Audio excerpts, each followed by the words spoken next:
Olá, bom estarmos juntos mais uma vez, aos amigos da União Espírita Cristã, aqui da cidade de Vila Velha, do querido estado do Espírito Santo, mas a todos vocês que nos acompanham também pela Rede Amigo Espírita, com as benesses que hoje a tecnologia nos oferece, dando condição que possamos conversar, dialogar, aprender, construir informações juntos através das mídias que a tecnologia hoje nos oportuniza. Mais uma vez, estaremos reunidos nesse instante para conversar e dialogar algo em torno da doutrina do Mestre Jesus, esclarecimentos da doutrina dos Espíritos, informações dos Espíritos superiores acerca de um tema que nos permita refletir, construir algo novo. Especificamente, no nosso diálogo de hoje, nesse mês tão específico para a humanidade, de um ano tão diferente, nós sabemos que dezembro, via de regra, na cultura ocidental, é o mês consagrado como a sua data máxima, a sua data de celebração máxima, o Natal, que é o advento de Jesus junto aos homens. Então, diversas religiões, diversas filosofias, diversos tipos de correntes filosóficas tratam desse instante, tratam desse momento. Pouco importa se o calendário está muito perfeito ou se tem discussões a respeito se a data foi exatamente essa, mas o fato é, celebra-se o Cristo de Deus junto aos homens na Terra no mês de dezembro. Esse é exatamente o desafio que é colocado para todos nós, enquanto espíritos encarnados, homens e mulheres, tentando compreender o significado da passagem desse espírito pela Terra e o significado e a importância dele para cada uma das nossas existências. Eu digo cada uma das nossas existências, porque, como seres milenares, estamos passando vida após vida, experimentando as informações de Jesus. A Boa Nova, o tema da nossa noite de hoje, estamos tentando aprendê-la a cada encarnação. A existência de Jesus foi tão rica, foi tão soberana de informações e de possibilidades, que cada um de nós vem vivendo, vida após vida, tentando compreender um fragmento, ampliar esse fragmento, não só no ponto de vista do intelecto, mas, sobretudo, como aplicá-lo na minha existência. Como entender o amar a Deus sobre todas as coisas e ao próximo como a mim mesmo? Se eu ainda mal me respeito, se eu ainda não entendo o propósito e o sentido da minha existência na Terra, se eu ainda não me compreendo enquanto espírito imortal, se muitas vezes nós nos pegamos dizendo que somos um corpo que acha que tem espírito e não compreendendo que somos um espírito imortal numa experiência corporal. Esse corpo um dia vai embora, ele vai morrer, o corpo, nós espíritos, iremos desencarnar, e aí vamos viver a exuberância dos ensinamentos de Jesus. Mas o desafio, enquanto encarnados, compreendermos e a Terra, enquanto essa escola que nos dá tanta possibilidade de aprendizado, permitir a prática desses ensinamentos para que a gente, sim, nós possamos crescer enquanto criaturas que somos. Nosso bate-papo de hoje, então, vai versar em torno de um livro muito bacana, conhecido no movimento espírita, e a gente recomenda, né? A nossa ideia aqui nunca é palestrar, é um bate-papo próximo e fraterno, onde a gente consiga efetivamente abordar algumas temáticas, abordar algumas informações. E o livro de hoje é esse aqui, ó. A gente vai abordar, nas breves explicações, né, desse nosso momento de diálogo, o livro Boa Nova, psicografia do nosso querido Chico Xavier, nas mensagens de Humberto de Campos, onde, nesse livro, em cerca de 30 lições, Humberto de Campos, o que ele faz? Ele conta para a gente fatos, situações, informações que são mais ou menos assim, aquilo que não está 100% informado, uns bastidores do que aconteceu no momento, do que está na Bíblia. Então, por exemplo, você pega algumas passagens, a gente vai citar algumas aqui agora, e o que o Espírito Humberto de Campos vai fazer? Ele vai narrar o que aconteceu depois ou no bastidor daquele momento. Então, a gente vai começar a compreender algumas situações, algumas vivências do Cristo que complementam os ensinamentos dele, que alguns já são conhecidos por muitos de nós. Então, qual é a pertinência disso nesse momento tão importante, onde a humanidade, de alguma forma, ela vai celebrar Jesus nesse mês? É entender o que é essa boa nova e o significado para ela em nossas vidas. Então, Jesus, mais do que uma figura histórica, muito mais do que um personagem mítico para alguns, é um homem real, encarnado na Terra, que vivenciou coisas que são possíveis a todos nós, homens e mulheres, espíritos imortais que somos, e traz um convite, dizendo o seguinte: olha, esse é o caminho, essa é a verdade, essa é a vida. Uma vida feliz, uma vida plena, uma vida alegre, perpassa experiências nesse sentido. Então, são as orientações, as lições que Jesus vai passar, principalmente aos seus discípulos da primeira hora, né? Aqueles que caminhavam com ele a todo instante, que estavam diariamente com ele. Então, a gente vai fazer agora essa abordagem, a gente separou alguns fragmentos que vamos compartilhar com vocês agora, tá bom? Vamos lá, então. Jesus, a Boa Nova, vamos ver o que acontece nessa narrativa, então, do livro Boa Nova, de Humberto de Campos. Ele vai ter algumas lições que a gente diz para vocês. Selecionamos algumas e pegamos para começar a lição 5. Nessa lição 5, Jesus está dando uma orientação falando aos 12 discípulos, que tinham acabado de ser escolhidos, né, de serem ali aquelas pessoas que seriam próximas dele, convidou um, convidou outro, foi buscando, foi trazendo, e ele vai dar uma orientação a cada um deles. Talvez numa primeira aula, ou numa primeira informação, ele vai dizer assim aos seus discípulos. Ele diz, ide antes em busca, vamos lá aqui, ó, ide antes em busca das ovelhas perdidas da casa de nosso Pai, que se encontram em aflição, e voluntariamente desterradas de seu divino amor. Reuni convosco todos os que se encontram de coração angustiado. É chegado o reino de Deus. Jesus dá uma orientação muito clara para aqueles que irão labutar com ele. Ele está dando um recado de para quem e o que é necessário fazer. Então vamos pegar os fragmentos para explicar. Primeiro, vai aquelas ovelhas perdidas à casa do meu pai que se encontram em aflição. Então é o seguinte, a mensagem, a boa nova, é direcionada a quem sofre, a quem padece, a quem está aflito.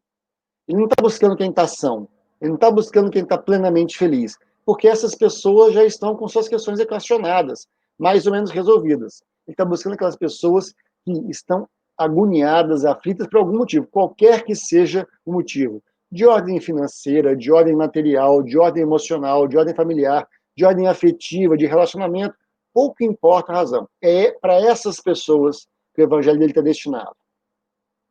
Voluntariamente desterradas do seu divino amor, ou seja, aquelas pessoas que por algum motivo de escolhas pessoais, de equívoco nas escolhas pessoais, se afastaram da moral divina. Porque é interessante, a moral divina que o Cristo traz é uma moral universal. Já existia antes dele e sempre existirá em qualquer orbe que a gente venha encarnar, em qualquer planeta que a gente venha encarnar. Neste sentido, ele vai dizer o seguinte, olha, essas pessoas, mesmo tendo tido oportunidade em algum momento das diversas existências pregressas, se distanciaram da informação, se distanciaram da lei moral universal, da lei cósmica universal. Então, busque essas pessoas. Elas se equivocaram. E por elas terem se equivocado, elas têm o direito, elas têm a oportunidade de se reencontrarem com a verdade. Então, busque essas pessoas. E, por fim, reuni convosco todos aqueles que se encontram de coração angustiado. Então, ele vai dizer um terceiro público. Olha, pega aquelas pessoas, encontre aquelas pessoas que estão sofrendo. A dor de um ente querido, o desespero, a perda de propósito de vida, a ausência de sentido da encarnação. Vá atrás dessas pessoas. Encontre essas pessoas. E mostre para elas que é chegado o reino de Deus. Ou seja, é chegado um tempo novo, é chegado um tempo de entender aquelas coisas que não faziam muito sentido, de entender a razão do sofrimento, o sentido da dor, conforme nos convida o Espírito Leon Denis, que vai ser muito celebrado no ano que vem, enquanto uma efeméride importante do movimento espírita. Entender o sentido e significado da experiência terrestre, das suas diversidades, de algumas angústias. Então, essa é uma primeira informação. Então, Jesus, na lição 5, então, são fragmentos que a gente vai apresentar aqui, para que a gente possa pegar o livro e folhear. E quais são os outros detalhes, Fred? Vai no livro, para entender. Então, ele está dizendo, olha, você tem que ir a essas pessoas, é o conselho que ele dá, é o contexto que ele faz aos seus discípulos, para dizer, agora vai buscar essas pessoas. Numa lição mais à frente, a lição número 10, a gente vai ter um diálogo muito interessante que Jesus vai ter com Pedro, né, a respeito do perdão. Porque, bem da verdade, muitas das vezes os discípulos questionavam Jesus, mas Jesus, olha só, essa pessoa que está aqui hoje reunido com a gente, que está dizendo que está aceitando a proposta de uma vida nova, Senhor, essa pessoa tem um passado muito esquisito, essa pessoa já cometeu muitos equívocos. Será mesmo, Jesus? Será que mesmo que vale a pena? É mais ou menos assim, você encontra uma pessoa que vai na casa espírita, ou vai no seu trabalho, que já aprontou todas e fala assim, não, gente, eu estou aqui agora querendo reconstruir a minha vida, eu estou querendo agora jogar no time do bem, vamos dizer assim. E eles falam assim, será mesmo? Porque a gente é desconfiado, infelizmente, né? A vida, as dores, as angústias nos fizeram desconfiados. E olha o que Jesus conversa com Pedro nessa passagem. Jesus diz o seguinte, se o nosso irmão se arrepende e procura o nosso auxílio fraterno, amparemo-lo com as energias que possamos despender, mas em nenhuma circunstância cogite de saber se o teu irmão está arrependido, esquece o mal e trabalha pelo bem. Olha que interessante. Jesus está dizendo o seguinte, o perdão é de quem oferece, não é de quem aceita. Então, se o nosso irmão diz estar arrependido, não se preocupe. Aceita, perdoa, perdoa aquele que nos procura, trabalha com ele. Ah, mas se ele não mudou de verdade, é um problema, é uma questão de foro íntimo dessa pessoa, não nossa. O nosso papel é oferecer o perdão de forma ininterrupta. Por quê? Porque da mesma forma que a pessoa errou, pede uma nova oportunidade, tenta, se equivoca e vai tentar de novo, nós também somos essa pessoa. A gente só entende o real significado do perdão quando a gente se coloca no papel de quem precisa do perdão. E aí, minhas amigas e meus amigos, fazendo uma reflexão de foro íntimo, qual de nós não precisa ser perdoado? Qual de nós é isento de equívocos? A gente vai ter uma lição daqui a pouco que vai abordar mais uma vez isso. Perdão, talvez, seja a grande chave da paz. Só quem está disposto a perdoar está livre das agruras dos outros semelhantes. Porque eu perdoo. Mas perdoar não é assim, uma questão retórica. É entender que o outro irmão, que a outra irmã erra. Entender que a pessoa se equivoca. E que eu, na minha parte, posso compreender, conviver com o erro dessa pessoa e continuar a minha vida. Convivendo com a pessoa, porque todos nós somos portadores de inúmeros equívocos. Esse esforço de compreensão é um convite do Cristo. Na lição 10, então, do livro Boa Nova, Jesus vai dizer isso para Pedro. Olha só, se o irmão está arrependido, não se preocupa em cogitar se ele está certo ou errado, se é verdade ou se é mentira. Ele se diz arrependido, então esquece o mal e trabalha pelo bem. Porque o nosso papel é fazer o que é certo, é fazer o bem.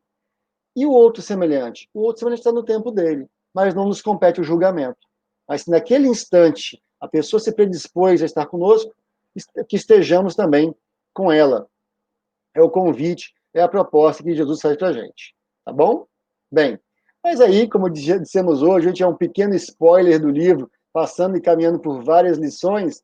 A próxima lição que a gente vai abordar é a lição 11, a sequência, que vai ser um diálogo interessante que Jesus vai ter com Levi, né? Levi ou Mateus, né? Que vai ser aquele que vai grafar o primeiro dos evangelhos, né? O evangelho segundo Mateus. E a passagem diz respeito ao aleijado, o abandonado pela família e o aflito. Jesus pega 3 perfis psicológicos de ser humano e vai dizer, Levi, olha só, como é que a gente vai lidar com essas pessoas e por que essas pessoas são muito importantes e por que é necessário que cada um de nós nos aproximemos dela. Olha o ensinamento de Jesus. Diz ele, se o Evangelho é a boa nova, então é o título do livro, né? Mas Jesus vai dizer, o Evangelho, né, a mensagem que eu estou trazendo, é a boa nova, é a nova notícia, é a informação que faltava. Como não há de ser a mensagem divina para eles, o aleijado, o abandonado para a família, o aflito?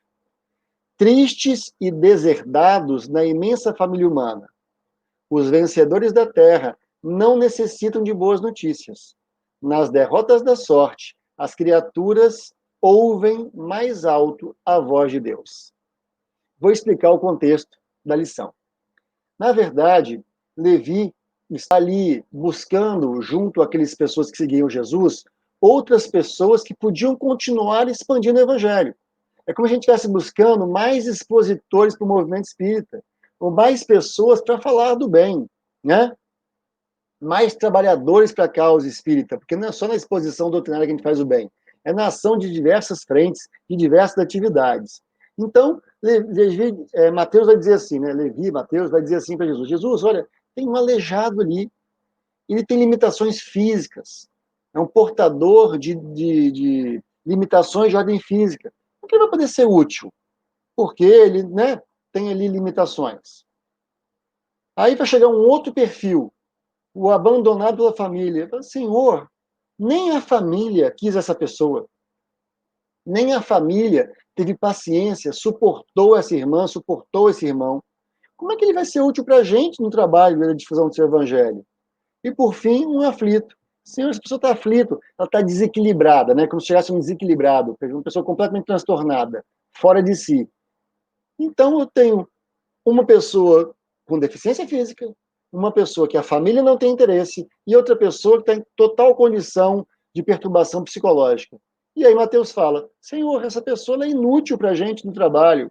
E aí Jesus, olha, Mateus, presta atenção. A boa nova, ela é para todo mundo. Ela não escolheu o perfeito fisicamente, o da família perfeitinha, ou o 100% equilibrado. Por quê? E olha que interessante, grafado em vermelho no texto. Nas derrotas da sorte, as criaturas ouvem mais alto a voz de Deus. Olha que interessante. Via de regra, nós, seres humanos, quando a vida está sempre boa, a gente não para agradecer. A gente não tem capacidade de conseguir continuar crescendo, a gente se acomoda. A adversidade, via de regra, a adversidade é o grande convite à mudança de comportamento. Quando a gente depara com dificuldades, nós repensamos a nossa existência. Então, a passagem de Mateus é: na dificuldade de ordem física, na doença, na deformidade, na limitação, nós paramos e lembramos: isso é um corpo, eu sou habitante de um corpo. E esse corpo, ao me oferecer limitações, ele me faz lembrar que eu sou espírito. Por isso, a gente ouve melhor as informações espirituais quando a doença nos acomete. Olha só o que a Covid-19 está fazendo com a humanidade. Alguns já estão esquecendo, mas, via de regra, ela nos lembrou que nós, seres humanos encarnados, somos muito frágeis perante um minúsculo vírus. E essa pausa que a humanidade recebeu foi um convite a repensar valores. Não os valores da compra e do consumo, não os valores da estética física, não os valores da loucura e da insânia do poder.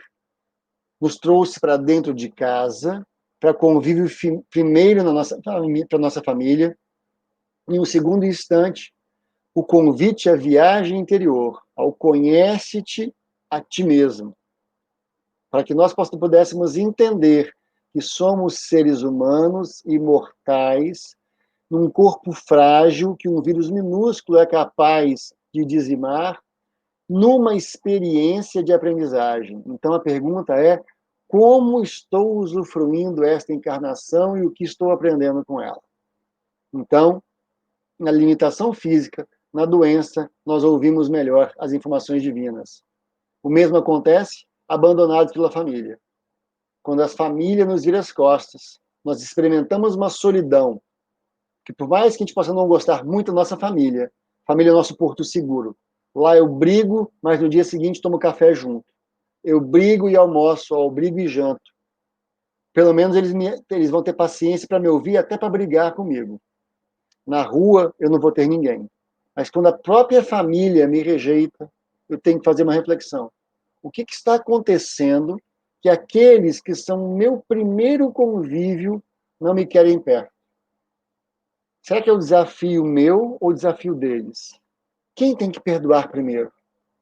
E aí a gente começa um exercício de perdão no ambiente doméstico. E o terceiro público, o aflito. Na aflição, a gente ouve Deus. Porque na aflição, quando a gente não tem resposta mais para nada, via de regra o ser humano é isso. Quando ele não acha mais resposta nenhuma, ele fala, Deus. Foi assim com André Luiz, no livro Nosso Lar, já desencarnado. Ainda orgulhoso, ainda prepotente, depois de vários anos de sofrimento. Ele fala, Deus, só essa palavra.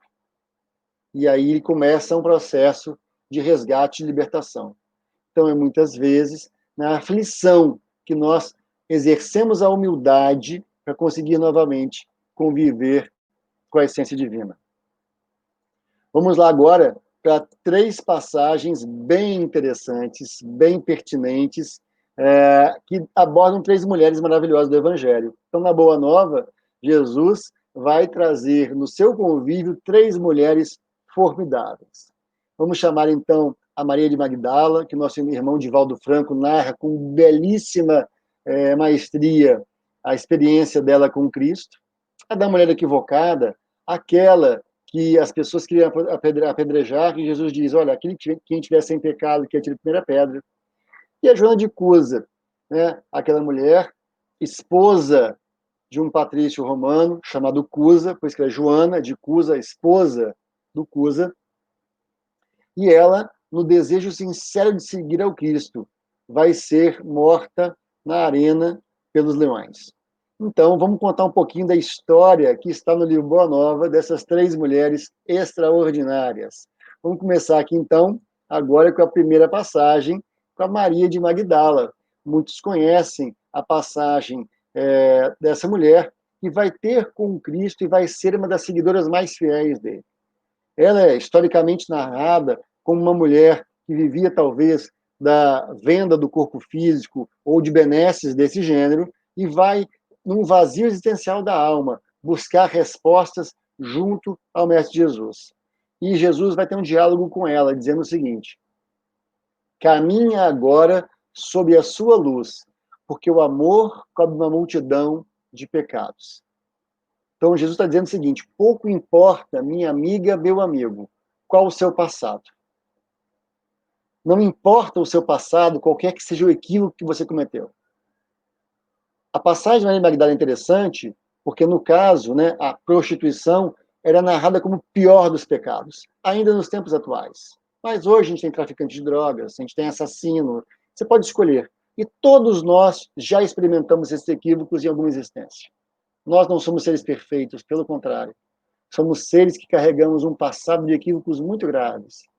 Mas o Nazareno, portador da Boa Nova, vai dizer, caminha sob nova luz, porque o amor cobre uma multidão de pecados. Mas na narrativa, diz Humberto de Campos, os mais levianos lhe pervertiam as boas inclinações. Os aparentemente virtuosos a desprezavam sem piedade. Sempre tem aqueles, né, os falsos moralistas. Não, essa mulher, não, esse homem, eu conheço o passado dele, eu conheço o passado dela. Mas o amor sincero não exige satisfações passageiras. Toda luz humana vem do coração experiente e brando dos que foram sacrificados. Então, a gente muitas vezes só aprende quando experimenta o pior. E quando a gente experimenta o pior, fala assim, olha, o pior não é o caminho. E aí a gente começa um processo interno de mudança. Diz Jesus, apenas os que tombaram fazem bastante silêncio para que se ouça no mundo a mensagem de Deus. É interessante isso, né? É só quando a dor nos arrebata no limite do sofrimento é que a gente silencia a si mesmo e consegue ouvir a mensagem maior. Infelizmente, no nosso estágio evolutivo, nós ainda precisamos enfrentarmos e convivermos com a dor e com o sofrimento. Mas como o tempo corre, vamos contar a história de mais uma mulher formidável. Aquela que vai ser descrita na lição número 13, intitulada Pecado e Punição. Aquela mulher adúltera ou mulher equivocada que ia ser apedrejada na praça pública porque foi pega em adultério, e as pessoas vão dizer assim: apedreja-na, porque assim dizia a lei dos profetas lá do Antigo Testamento, né? Moisés, enquanto legislador humano, também vai abordar essa questão. E aí a lei foi pega em adultério, apedreja essa mulher.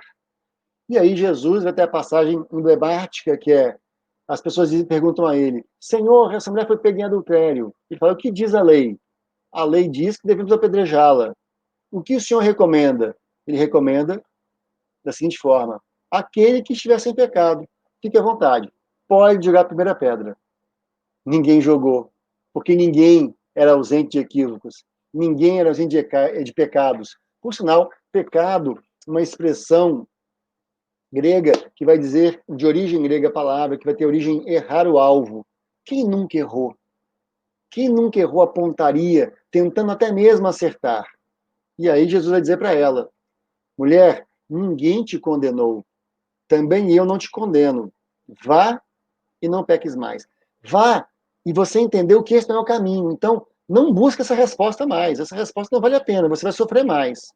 Só que o legal da história, do bastidor que está aqui contado no livro Boa Nova, é que João, o discípulo bem amado, mais querido, ficou incomodado com a situação. Falou: Senhor, olha só, essa mulher foi pega em adultério, a lei disse que era para apedrejá-la, a gente não vai ter nenhuma punição para ela, então, assim, a gente não vai dar nenhum puxão de orelha, nenhum castigo, né, nos tempos atuais, que a gente está acostumado a dizer isso. E olha que interessante o diálogo de Jesus com João. Né? João então não se dá por satisfeito, e qual vai ser o diálogo entre eles? Diz, então, Jesus. Jesus questiona: quais as razões que aduzes em favor dessa condenação? Mais ou menos assim: João, você está acusando essa mulher, mas você conhece todos os bastidores da sua acusação? Diz Jesus: sabes o motivo por que essa mulher se prostituiu? Você sabe da história mesmo, João? Você sabe todos os detalhes? Terás sofrido alguma vez a dureza das vicissitudes que ela atravessou na vida? Então você sabe se ela foi vendida pelo pai. Você sabe se ela foi traída quantas vezes pelo marido. Por acaso você sabe quantas vezes ela foi tratada de forma muito dura e violenta no próprio ambiente doméstico? Você não sabe, João. E continua Jesus: ignoras o vulto das necessidades e das tentações que a fizeram sucumbir no caminho. Não sabes quantas vezes tem sido objeto de escárnio dos pais, dos filhos, dos irmãos e das mulheres mais felizes. Não seria justo agravar-lhe os padecimentos infernais da consciência pesarosa e sem rumo. É só Jesus, gente. E é por isso que ele é o divisor da nossa história.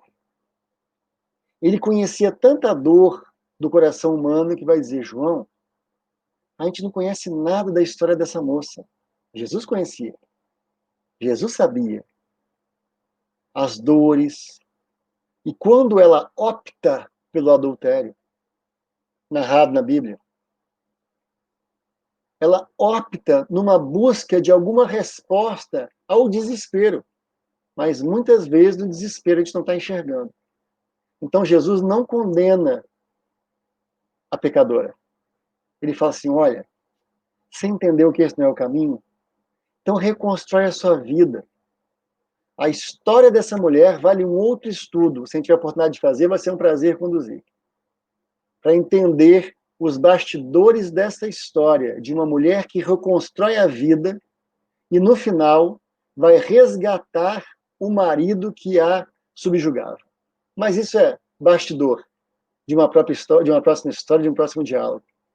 De entender como que aquela que é julgada e condenada por toda a sociedade vai ser aquela que vai resgatar o marido que a levou a esse comportamento todo equivocado. É linda a história, mas, para nossa conclusão, vamos contar aqui a passagem maravilhosa da terceira mulher que citamos aqui no livro Boa Nova, narrada no Convívio com o Mestre Jesus, na lição 15, Joana de Cusa. Joana, então, uma mulher que, junto com sua escrava, vai ter acesso às informações cristãs e vai começar a seguir o Cristo. E naquele dado momento, ela sofre porque, para variar, também um casamento complicado, ela deseja seguir o Cristo. É uma história de abjuração e fé. Ela vai dizer para Jesus: Jesus, eu quero seguir você. Eu não estou mais feliz no meu casamento. Eu não estou mais feliz convivendo na vida que eu tenho. E ele vai dizer o seguinte para ela. Jesus vai dizer: teu esposo não te compreende, alma sensível? Compreender-te-á um dia. Ele é leviano e indiferente? Ama-o mesmo assim. Não te acharia ligada a ele se não houvesse para isso uma razão justa. Servindo com amorosa dedicação, estarás cumprindo a vontade de Deus. Porque a opção dela, naquele instante, era deixar o marido e seguir a Jesus. E ele fala: olha só, nesse momento, a sua tarefa, o seu trabalho é ao lado dele. Então faz esse esforço um pouquinho maior. Não estamos aqui, gente, por favor, o estudo é curto, dizendo, né, o estudo sobre casamento, sobre divórcio, que seria um outro estudo. Foi na passagem de Joana de Cusa. E Jesus, no convívio com ela, vai dizer: olha, nesse momento, você é mais útil auxiliando a ele. E em auxiliando a ele, você vai estar cumprindo o seu propósito de servir a Deus, que é o seu desejo tão grande. E essa mulher vai cumprir esse papel, só que também irá ser condenada, porque depois que ela é descoberta como cristã, perseguida como cristã, ela vai ser condenada a morrer nas arenas romanas, né, nos anfiteatros romanos. E o seu algoz, que vai queimá-la ou que vai abrir a comporta dos leões para que os cristãos daquela época fossem dizimados, vai dizer para ela o seguinte: mulher, esse teu Cristo te ensinou apenas a morrer? Ensinou-te apenas a morrer? Desdenhando dela, fazendo um juízo menor dela. Ela respondeu assim: não apenas a morrer, mas também a vos amar. Olha a trajetória do perdão. Então é aquela que vai conviver com o marido difícil e depois descoberta que ela é cristã, condenada à morte ou na fogueira, como tocha viva, como fizeram com vários cristãos, ou morta pelos leões. O filho diz a ela: mãe, abjura, nega a sua fé, nega o Cristo que você acredita, porque senão a gente vai morrer. E as pessoas abjurem. E ela: não, eu sigo ao Cristo. Eu sirvo a essas verdades, porque essas verdades transformaram a minha vida. E o soldado romano, então, dando para ela a última oportunidade, diz assim: olha, abjura e salva a sua vida, salva a vida dos teus filhos. E ela disse: não, morrerei com dignidade, porque negar ou abjurar seria negar a verdade que eu sou defensora, a verdade que mudou minha vida. Por isso, o meu mestre não me ensinou apenas a morrer, o meu mestre me ensinou também a vos amar. Nesse mês tão especial, minhas amigas, meus amigos Ideal Espírita, onde nós, enquanto humanidade, cada um à sua maneira, uns presos a alguns rituais, outros já libertos deles, mas todos nós, de alguma forma, lembramos Jesus na sua essência, quer seja na passagem do seu nascimento, quer seja nos exemplos da sua vida, da vivência do seu evangelho. Selecionamos breves lições, sem nenhuma intenção ou nenhuma pretensão de esgotar o assunto, mas um convite a que cada um busque mais informação, para trazer à nossa vida o nascimento diário do Senhor da nossa existência, daquele que nos trouxe o caminho da paz e da felicidade. Porém, compreendendo que trilhar esse caminho muitas vezes não é fácil. Muitas vezes, para encontrar a paz, vamos encontrar a agitação profunda. E para encontrar a felicidade, talvez encontremos as dores que nos maculam bastante. Mas, entendendo agora o caminho e entendendo o roteiro, temos condição de dialogar conosco mesmo. Nos perdoarmos os nossos semelhantes e encontrarmos o sentido para nossas existências, de estudarmos, convivermos, nos relacionarmos e, dessa maneira, encontrarmos a paz que tanto estamos procurando. Fácil? Jamais será fácil. Altos e baixos o tempo todo na nossa existência, mas a certeza absoluta que vai valer a pena. Jesus, a boa nova, a boa notícia que ressignificou nossas vidas, que deu outro sentido e propósito para as nossas existências e nos mostrou e fez valer a pena a existência terrestre, qualquer que seja a circunstância, qualquer que seja a situação. Nosso desejo honesto de um excelente final de ano a todas as amigas e a todos os amigos. Que 2021 seja ainda mais repleto, porque nós treinamos muitas habilidades em 2020.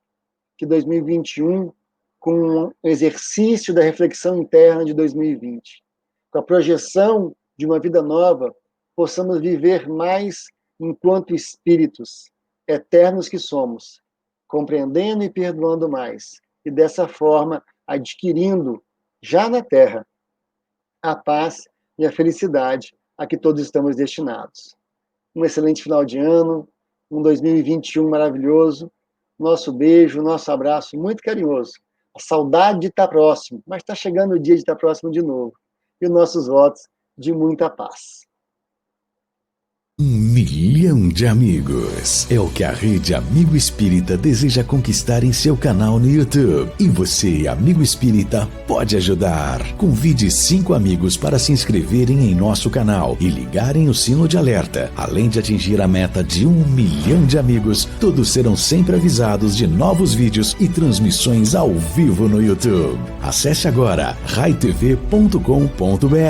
Rede Amigo Espírita, divulgando, instruindo e unificando.